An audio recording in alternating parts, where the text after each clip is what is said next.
ಭರತ್ ರೆಡ್ಡಿಯವರು ನಮ್ಮ ರಿಪಬ್ಲಿಕ್ ಇಂಟರ್ವ್ಯೂನಲ್ಲಿ ಹೇಳಿದ ಒಂದು ಮಾತು, ನಾನು 34 ವರ್ಷದ ಹುಡುಗ, ಲಂಡನ್ನಲ್ಲಿ ಓದ್ಕೊಂಬಂದಿದ್ದು, ನಾನು ಗೋಲ್ಡನ್ ಸ್ಪೂನಲ್ಲಿ ಹುಟ್ಟಿದವನು.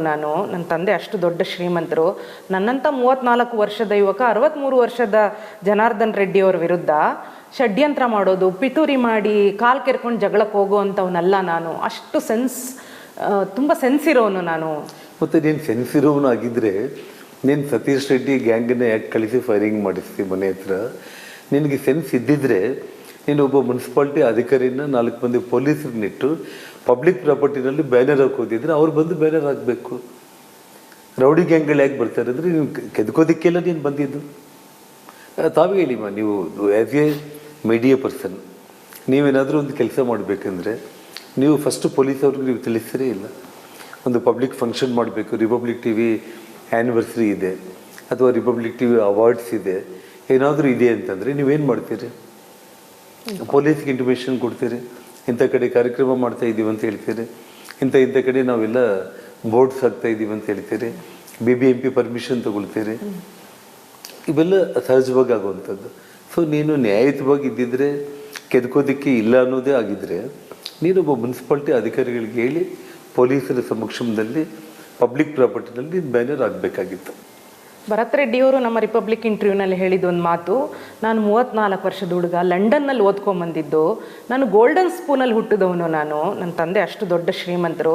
ನನ್ನಂಥ 34 ವರ್ಷದ ಯುವಕ 63 ವರ್ಷದ ಜನಾರ್ದನ್ ರೆಡ್ಡಿಯವ್ರ ವಿರುದ್ಧ ಷಡ್ಯಂತ್ರ ಮಾಡೋದು, ಪಿತೂರಿ ಮಾಡಿ ಕಾಲು ಕೆರ್ಕೊಂಡು ಜಗಳಕ್ಕೆ ಹೋಗುವಂಥವನಲ್ಲ ನಾನು. ಅಷ್ಟು ತುಂಬ ಸೆನ್ಸ್ ಇರೋನು ನಾನು. ಮತ್ತು ನೀನು ಸೆನ್ಸ್ ಇರೋನು ಆಗಿದ್ದರೆ ನೀನು ಸತೀಶ್ ರೆಡ್ಡಿ ಗ್ಯಾಂಗನ್ನೇ ಯಾಕೆ ಕಳಿಸಿ ಫೈರಿಂಗ್ ಮಾಡಿಸ್ತಿ ಮನೆ ಹತ್ರ? ನಿನಗೆ ಸೆನ್ಸ್ ಇದ್ದಿದ್ರೆ ನೀನು ಒಬ್ಬ ಮುನ್ಸಿಪಾಲ್ಟಿ ಅಧಿಕಾರಿನ 4 ಮಂದಿ ಪೊಲೀಸರನ್ನಿಟ್ಟು ಪಬ್ಲಿಕ್ ಪ್ರಾಪರ್ಟಿನಲ್ಲಿ ಬ್ಯಾನರ್ ಹಾಕೋದಿದ್ರೆ ಅವ್ರು ಬಂದು ಬ್ಯಾನರ್ ಹಾಕಬೇಕು. ರೌಡಿ ಗ್ಯಾಂಗ್ಗಳು ಯಾಕೆ ಬರ್ತಾರೆ ಅಂದರೆ ನೀವು ಕೆದ್ಕೋದಿಕ್ಕೆಲ್ಲ ನೀನು ಬಂದಿದ್ದು. ತಾವೇ ಹೇಳಿಮ್ಮ, ನೀವು ಆ್ಯಸ್ ಎ ಮೀಡಿಯಾ ಪರ್ಸನ್ ನೀವೇನಾದರೂ ಒಂದು ಕೆಲಸ ಮಾಡಬೇಕಂದ್ರೆ ನೀವು ಫಸ್ಟು ಪೊಲೀಸ್ ಅವ್ರಿಗೆ ನೀವು ತಿಳಿಸ್ತೀರೇ ಇಲ್ಲ. ಒಂದು ಪಬ್ಲಿಕ್ ಫಂಕ್ಷನ್ ಮಾಡಬೇಕು, ರಿಪಬ್ಲಿಕ್ ಟಿ ವಿ ಆ್ಯನಿವರ್ಸರಿ ಇದೆ ಅಥವಾ ರಿಪಬ್ಲಿಕ್ ಟಿ ವಿ ಅವಾರ್ಡ್ಸ್ ಇದೆ, ಏನಾದರೂ ಇದೆ ಅಂತಂದರೆ ನೀವೇನು ಮಾಡ್ತೀರಿ? ಪೊಲೀಸ್ಗೆ ಇಂಟಿಮೇಷನ್ ಕೊಡ್ತೀರಿ, ಇಂಥ ಕಡೆ ಕಾರ್ಯಕ್ರಮ ಮಾಡ್ತಾ ಇದ್ದೀವಿ ಅಂತ ಹೇಳ್ತೀರಿ, ಇಂಥ ಕಡೆ ನಾವೆಲ್ಲ ಬೋರ್ಡ್ಸ್ ಹಾಕ್ತಾ ಇದ್ದೀವಿ ಅಂತ ಹೇಳ್ತೀರಿ, BBMP ಪರ್ಮಿಷನ್ ತೊಗೊಳ್ತೀರಿ. ಇವೆಲ್ಲ ಸಹಜವಾಗಿ ಆಗುವಂಥದ್ದು. ಸೊ ನೀನು ನ್ಯಾಯಯುತವಾಗಿ ಇದ್ದಿದ್ರೆ, ಕೆದ್ಕೋದಿಕ್ಕೆ ಇಲ್ಲ ಅನ್ನೋದೇ ಆಗಿದ್ದರೆ ನೀನೊಬ್ಬ ಮುನ್ಸಿಪಾಲ್ಟಿ ಅಧಿಕಾರಿಗಳಿಗೆ ಹೇಳಿ ಪೊಲೀಸರ ಸಮಕ್ಷಮದಲ್ಲಿ ಪಬ್ಲಿಕ್ ಪ್ರಾಪರ್ಟಿನಲ್ಲಿ ನೀನು ಬ್ಯಾನರ್ ಆಗಬೇಕಾಗಿತ್ತು. ಭರತ್ ರೆಡ್ಡಿಯವರು ನಮ್ಮ ರಿಪಬ್ಲಿಕ್ ಇಂಟರ್ವ್ಯೂನಲ್ಲಿ ಹೇಳಿದ ಒಂದು ಮಾತು, ನಾನು 34 ವರ್ಷದ ಹುಡುಗ, ಲಂಡನ್ನಲ್ಲಿ ಓದ್ಕೊಂಬಂದಿದ್ದು, ನಾನು ಗೋಲ್ಡನ್ ಸ್ಪೂನಲ್ಲಿ ಹುಟ್ಟಿದವನು. ನನ್ನ ತಂದೆ ಅಷ್ಟು ದೊಡ್ಡ ಶ್ರೀಮಂತರು. ನನ್ನಂಥ 34 ವರ್ಷದ ಯುವಕ 63 ವರ್ಷದ ಜನಾರ್ದನ್ ರೆಡ್ಡಿಯವ್ರ ವಿರುದ್ಧ ಷಡ್ಯಂತ್ರ ಮಾಡೋದು, ಪಿತೂರಿ ಮಾಡಿ ಕಾಲು ಕೆರ್ಕೊಂಡು ಜಗಳಕ್ಕೆ ಹೋಗುವಂಥವನಲ್ಲ ನಾನು. ಅಷ್ಟು ತುಂಬ ಸೆನ್ಸ್ ಇರೋನು ನಾನು. ಮತ್ತು ನೀನು ಸೆನ್ಸ್ ಇರೋನು ಆಗಿದ್ದರೆ ನೀನು ಸತೀಶ್ ರೆಡ್ಡಿ ಗ್ಯಾಂಗನ್ನೇ ಯಾಕೆ ಕಳಿಸಿ ಫೈರಿಂಗ್ ಮಾಡಿಸ್ತಿ ಮನೆ ಹತ್ರ? ನಿನಗೆ ಸೆನ್ಸ್ ಇದ್ದಿದ್ರೆ ನೀನು ಒಬ್ಬ ಮುನ್ಸಿಪಾಲ್ಟಿ ಅಧಿಕಾರಿನ 4 ಮಂದಿ ಪೊಲೀಸರನ್ನಿಟ್ಟು ಪಬ್ಲಿಕ್ ಪ್ರಾಪರ್ಟಿನಲ್ಲಿ ಬ್ಯಾನರ್ ಹಾಕೋದಿದ್ರೆ ಅವ್ರು ಬಂದು ಬ್ಯಾನರ್ ಹಾಕಬೇಕು. ರೌಡಿ ಗ್ಯಾಂಗ್ಗಳು ಯಾಕೆ ಬರ್ತಾರೆ ಅಂದರೆ ನೀವು ಕೆದ್ಕೋದಿಕ್ಕೆಲ್ಲ ನೀನು ಬಂದಿದ್ದು. ತಾವೇ ಹೇಳಿಮ್ಮ, ನೀವು ಆ್ಯಸ್ ಎ ಮೀಡಿಯಾ ಪರ್ಸನ್ ನೀವೇನಾದರೂ ಒಂದು ಕೆಲಸ ಮಾಡಬೇಕಂದ್ರೆ ನೀವು ಫಸ್ಟು ಪೊಲೀಸ್ ಅವ್ರಿಗೆ ನೀವು ತಿಳಿಸ್ತೀರೇ ಇಲ್ಲ. ಒಂದು ಪಬ್ಲಿಕ್ ಫಂಕ್ಷನ್ ಮಾಡಬೇಕು, ರಿಪಬ್ಲಿಕ್ ಟಿ ವಿ ಆ್ಯನಿವರ್ಸರಿ ಇದೆ ಅಥವಾ ರಿಪಬ್ಲಿಕ್ ಟಿ ವಿ ಅವಾರ್ಡ್ಸ್ ಇದೆ, ಏನಾದರೂ ಇದೆ ಅಂತಂದರೆ ನೀವೇನು ಮಾಡ್ತೀರಿ? ಪೊಲೀಸ್ಗೆ ಇಂಟಿಮೇಷನ್ ಕೊಡ್ತೀರಿ, ಇಂಥ ಕಡೆ ಕಾರ್ಯಕ್ರಮ ಮಾಡ್ತಾ ಇದ್ದೀವಿ ಅಂತ ಹೇಳ್ತೀರಿ, ಇಂಥ ಕಡೆ ನಾವೆಲ್ಲ ಬೋರ್ಡ್ಸ್ ಹಾಕ್ತಾ ಇದ್ದೀವಿ ಅಂತ ಹೇಳ್ತೀರಿ, BBMP ಪರ್ಮಿಷನ್ ತೊಗೊಳ್ತೀರಿ. ಇವೆಲ್ಲ ಸಹಜವಾಗಿ ಆಗುವಂಥದ್ದು. ಸೊ ನೀನು ನ್ಯಾಯಯುತವಾಗಿ ಇದ್ದಿದ್ರೆ, ಕೆದ್ಕೋದಿಕ್ಕೆ ಇಲ್ಲ ಅನ್ನೋದೇ ಆಗಿದ್ದರೆ ನೀನೊಬ್ಬ ಮುನ್ಸಿಪಾಲ್ಟಿ ಅಧಿಕಾರಿಗಳಿಗೆ ಹೇಳಿ ಪೊಲೀಸರ ಸಮಕ್ಷಮದಲ್ಲಿ ಪಬ್ಲಿಕ್ ಪ್ರಾಪರ್ಟಿನಲ್ಲಿ ನೀನು ಬ್ಯಾನರ್ ಆಗಬೇಕಾಗಿತ್ತು. ಭರತ್ ರೆಡ್ಡಿಯವರು ನಮ್ಮ ರಿಪಬ್ಲಿಕ್ ಇಂಟರ್ವ್ಯೂನಲ್ಲಿ ಹೇಳಿದ ಒಂದು ಮಾತು, ನಾನು 34 ವರ್ಷದ ಹುಡುಗ, ಲಂಡನ್ನಲ್ಲಿ ಓದ್ಕೊಂಬಂದಿದ್ದು, ನಾನು ಗೋಲ್ಡನ್ ಸ್ಪೂನಲ್ಲಿ ಹುಟ್ಟಿದವನು. ನನ್ನ ತಂದೆ ಅಷ್ಟು ದೊಡ್ಡ ಶ್ರೀಮಂತರು. ನನ್ನಂಥ 34 ವರ್ಷದ ಯುವಕ 63 ವರ್ಷದ ಜನಾರ್ದನ್ ರೆಡ್ಡಿಯವ್ರ ವಿರುದ್ಧ ಷಡ್ಯಂತ್ರ ಮಾಡೋದು, ಪಿತೂರಿ ಮಾಡಿ ಕಾಲು ಕೆರ್ಕೊಂಡು ಜಗಳಕ್ಕೆ ಹೋಗುವಂಥವನಲ್ಲ ನಾನು. ಅಷ್ಟು ತುಂಬ ಸೆನ್ಸ್ ಇರೋನು ನಾನು. ಮತ್ತು ನೀನು ಸೆನ್ಸ್ ಇರೋನು ಆಗಿದ್ದರೆ ನೀನು ಸತೀಶ್ ರೆಡ್ಡಿ ಗ್ಯಾಂಗನ್ನೇ ಯಾಕೆ ಕಳಿಸಿ ಫೈರಿಂಗ್ ಮಾಡಿಸ್ತಿ ಮನೆ ಹತ್ರ? ನಿನಗೆ ಸೆನ್ಸ್ ಇದ್ದಿದ್ರೆ ನೀನು ಒಬ್ಬ ಮುನ್ಸಿಪಾಲ್ಟಿ ಅಧಿಕಾರಿನ 4 ಮಂದಿ ಪೊಲೀಸರನ್ನಿಟ್ಟು ಪಬ್ಲಿಕ್ ಪ್ರಾಪರ್ಟಿನಲ್ಲಿ ಬ್ಯಾನರ್ ಹಾಕೋದಿದ್ರೆ ಅವ್ರು ಬಂದು ಬ್ಯಾನರ್ ಹಾಕಬೇಕು. ರೌಡಿ ಗ್ಯಾಂಗ್ಗಳು ಯಾಕೆ ಬರ್ತಾರೆ ಅಂದರೆ ನೀವು ಕೆದ್ಕೋದಕ್ಕೆಲ್ಲ ನೀನು ಬಂದಿದ್ದು. ತಾವೇ ಹೇಳಿಮ್ಮ, ನೀವು ಆ್ಯಸ್ ಎ ಮೀಡಿಯಾ ಪರ್ಸನ್ ನೀವೇನಾದರೂ ಒಂದು ಕೆಲಸ ಮಾಡಬೇಕಂದ್ರೆ ನೀವು ಫಸ್ಟು ಪೊಲೀಸವ್ರಿಗೆ ನೀವು ತಿಳಿಸ್ತೀರೇ ಇಲ್ಲ. ಒಂದು ಪಬ್ಲಿಕ್ ಫಂಕ್ಷನ್ ಮಾಡಬೇಕು, ರಿಪಬ್ಲಿಕ್ ಟಿ ವಿ ಆ್ಯನಿವರ್ಸರಿ ಇದೆ ಅಥವಾ ರಿಪಬ್ಲಿಕ್ ಟಿ ವಿ ಅವಾರ್ಡ್ಸ್ ಇದೆ, ಏನಾದರೂ ಇದೆ ಅಂತಂದರೆ ನೀವೇನು ಮಾಡ್ತೀರಿ? ಪೊಲೀಸ್ಗೆ ಇಂಟಿಮೇಷನ್ ಕೊಡ್ತೀರಿ, ಇಂಥ ಕಡೆ ಕಾರ್ಯಕ್ರಮ ಮಾಡ್ತಾ ಇದ್ದೀವಿ ಅಂತ ಹೇಳ್ತೀರಿ, ಇಂಥ ಕಡೆ ನಾವೆಲ್ಲ ಬೋರ್ಡ್ಸ್ ಹಾಕ್ತಾ ಇದ್ದೀವಿ ಅಂತ ಹೇಳ್ತೀರಿ, BBMP ಪರ್ಮಿಷನ್ ತೊಗೊಳ್ತೀರಿ. ಇವೆಲ್ಲ ಸಹಜವಾಗಿ ಆಗುವಂಥದ್ದು.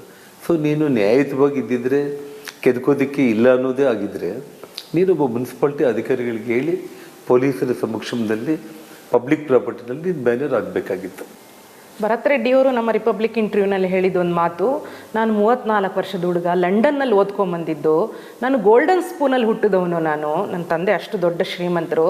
ನನ್ನಂಥ 34 ವರ್ಷದ ಯುವಕ 63 ವರ್ಷದ ಜನಾರ್ದನ್ ರೆಡ್ಡಿಯವ್ರ ವಿರುದ್ಧ ಷಡ್ಯಂತ್ರ ಮಾಡೋದು, ಪಿತೂರಿ ಮಾಡಿ ಕಾಲು ಕೆರ್ಕೊಂಡು ಜಗಳಕ್ಕೆ ಹೋಗುವಂಥವನಲ್ಲ ನಾನು. ಅಷ್ಟು ತುಂಬ ಸೆನ್ಸ್ ಇರೋನು ನಾನು. ಮತ್ತು ನೀನು ಸೆನ್ಸ್ ಇರೋನು ಆಗಿದ್ದರೆ ನೀನು ಸತೀಶ್ ರೆಡ್ಡಿ ಗ್ಯಾಂಗನ್ನ ಯಾಕೆ ಕಳಿಸಿ ಫೈರಿಂಗ್ ಮಾಡಿಸ್ತೀವಿ ಮನೆ ಹತ್ರ? ನಿನಗೆ ಸೆನ್ಸ್ ಇದ್ದಿದ್ರೆ ನೀನು ಒಬ್ಬ ಮುನ್ಸಿಪಾಲ್ಟಿ ಅಧಿಕಾರಿನ 4 ಮಂದಿ ಪೊಲೀಸರನ್ನಿಟ್ಟು ಪಬ್ಲಿಕ್ ಪ್ರಾಪರ್ಟಿನಲ್ಲಿ ಬ್ಯಾನರ್ ಹಾಕೋದಿದ್ರೆ ಅವ್ರು ಬಂದು ಬ್ಯಾನರ್ ಹಾಕಬೇಕು. ರೌಡಿ ಗ್ಯಾಂಗ್ಗಳು ಯಾಕೆ ಬರ್ತಾರೆ ಅಂದರೆ ನೀವು ಕೆದ್ಕೋದಕ್ಕೆಲ್ಲ ನೀನು ಬಂದಿದ್ದು.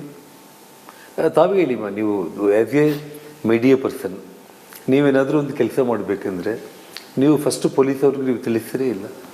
ಒಂದು ಪಬ್ಲಿಕ್ ಫಂಕ್ಷನ್ ಮಾಡಬೇಕು, ರಿಪಬ್ಲಿಕ್ ಟಿ ವಿ ಆ್ಯನಿವರ್ಸರಿ ಇದೆ ಅಥವಾ ರಿಪಬ್ಲಿಕ್ ಟಿ ವಿ ಅವಾರ್ಡ್ಸ್ ಇದೆ, ಏನಾದರೂ ಇದೆ ಅಂತಂದರೆ ನೀವೇನು ಮಾಡ್ತೀರಿ? ಪೊಲೀಸ್ಗೆ ಇಂಟಿಮೇಷನ್ ಕೊಡ್ತೀರಿ, ಇಂಥ ಕಡೆ ಕಾರ್ಯಕ್ರಮ ಮಾಡ್ತಾ ಇದ್ದೀವಿ ಅಂತ ಹೇಳ್ತೀರಿ, ಇಂಥ ಕಡೆ ನಾವೆಲ್ಲ ಬೋರ್ಡ್ಸ್ ಹಾಕ್ತಾ ಇದ್ದೀವಿ ಅಂತ ಹೇಳ್ತೀರಿ, BBMP ಪರ್ಮಿಷನ್ ತೊಗೊಳ್ತೀರಿ.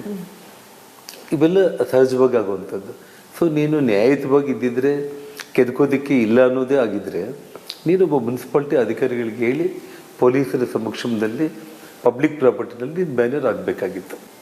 ಭರತ್ ರೆಡ್ಡಿಯವರು ನಮ್ಮ ರಿಪಬ್ಲಿಕ್ ಇಂಟರ್ವ್ಯೂನಲ್ಲಿ ಹೇಳಿದ ಒಂದು ಮಾತು, ನಾನು 34 ವರ್ಷದ ಹುಡುಗ, ಲಂಡನ್ನಲ್ಲಿ ಓದ್ಕೊಂಬಂದಿದ್ದು, ನಾನು ಗೋಲ್ಡನ್ ಸ್ಪೂನಲ್ಲಿ ಹುಟ್ಟಿದವನು. ನನ್ನ ತಂದೆ ಅಷ್ಟು ದೊಡ್ಡ ಶ್ರೀಮಂತರು. ನನ್ನಂಥ 34 ವರ್ಷದ ಯುವಕ 63 ವರ್ಷದ ಜನಾರ್ದನ್ ರೆಡ್ಡಿಯವ್ರ ವಿರುದ್ಧ ಷಡ್ಯಂತ್ರ ಮಾಡೋದು, ಪಿತೂರಿ ಮಾಡಿ ಕಾಲು ಕೆರ್ಕೊಂಡು ಜಗಳಕ್ಕೆ ಹೋಗುವಂಥವನಲ್ಲ ನಾನು. ಅಷ್ಟು ತುಂಬ ಸೆನ್ಸ್ ಇರೋನು ನಾನು. ಮತ್ತು ನೀನು ಸೆನ್ಸ್ ಇರೋನು ಆಗಿದ್ದರೆ ನೀನು ಸತೀಶ್ ರೆಡ್ಡಿ ಗ್ಯಾಂಗನ್ನ ಯಾಕೆ ಕಳಿಸಿ ಫೈರಿಂಗ್ ಮಾಡಿಸ್ತೀವಿ ಮನೆ ಹತ್ರ? ನಿನಗೆ ಸೆನ್ಸ್ ಇದ್ದಿದ್ರೆ ನೀನು ಒಬ್ಬ ಮುನ್ಸಿಪಾಲ್ಟಿ ಅಧಿಕಾರಿನ 4 ಮಂದಿ ಪೊಲೀಸರನ್ನಿಟ್ಟು ಪಬ್ಲಿಕ್ ಪ್ರಾಪರ್ಟಿನಲ್ಲಿ ಬ್ಯಾನರ್ ಹಾಕೋದಿದ್ರೆ ಅವ್ರು ಬಂದು ಬ್ಯಾನರ್ ಹಾಕಬೇಕು. ರೌಡಿ ಗ್ಯಾಂಗ್ಗಳು ಯಾಕೆ ಬರ್ತಾರೆ ಅಂದರೆ ನೀವು ಕೆದ್ಕೋದಕ್ಕೆಲ್ಲ ನೀನು ಬಂದಿದ್ದು. ತಾವೇ ಹೇಳಿಮ್ಮ, ನೀವು ಆ್ಯಸ್ ಎ ಮೀಡಿಯಾ ಪರ್ಸನ್ ನೀವೇನಾದರೂ ಒಂದು ಕೆಲಸ ಮಾಡಬೇಕಂದ್ರೆ ನೀವು ಫಸ್ಟು ಪೊಲೀಸವ್ರಿಗೆ ನೀವು ತಿಳಿಸ್ತೀರೇ ಇಲ್ಲ. ಒಂದು ಪಬ್ಲಿಕ್ ಫಂಕ್ಷನ್ ಮಾಡಬೇಕು, ರಿಪಬ್ಲಿಕ್ ಟಿ ವಿ ಆ್ಯನಿವರ್ಸರಿ ಇದೆ ಅಥವಾ ರಿಪಬ್ಲಿಕ್ ಟಿ ವಿ ಅವಾರ್ಡ್ಸ್ ಇದೆ, ಏನಾದರೂ ಇದೆ ಅಂತಂದರೆ ನೀವೇನು ಮಾಡ್ತೀರಿ? ಪೊಲೀಸ್ಗೆ ಇಂಟಿಮೇಷನ್ ಕೊಡ್ತೀರಿ, ಇಂಥ ಕಡೆ ಕಾರ್ಯಕ್ರಮ ಮಾಡ್ತಾ ಇದ್ದೀವಿ ಅಂತ ಹೇಳ್ತೀರಿ, ಇಂಥ ಕಡೆ ನಾವೆಲ್ಲ ಬೋರ್ಡ್ಸ್ ಹಾಕ್ತಾ ಇದ್ದೀವಿ ಅಂತ ಹೇಳ್ತೀರಿ, BBMP ಪರ್ಮಿಷನ್ ತೊಗೊಳ್ತೀರಿ. ಇವೆಲ್ಲ ಸಹಜವಾಗಿ ಆಗುವಂಥದ್ದು. ಸೊ ನೀನು ನ್ಯಾಯಯುತವಾಗಿ ಇದ್ದಿದ್ರೆ, ಕೆದ್ಕೋದಕ್ಕೆ ಇಲ್ಲ ಅನ್ನೋದೇ ಆಗಿದ್ದರೆ ನೀನೊಬ್ಬ ಮುನ್ಸಿಪಾಲ್ಟಿ ಅಧಿಕಾರಿಗಳಿಗೆ ಹೇಳಿ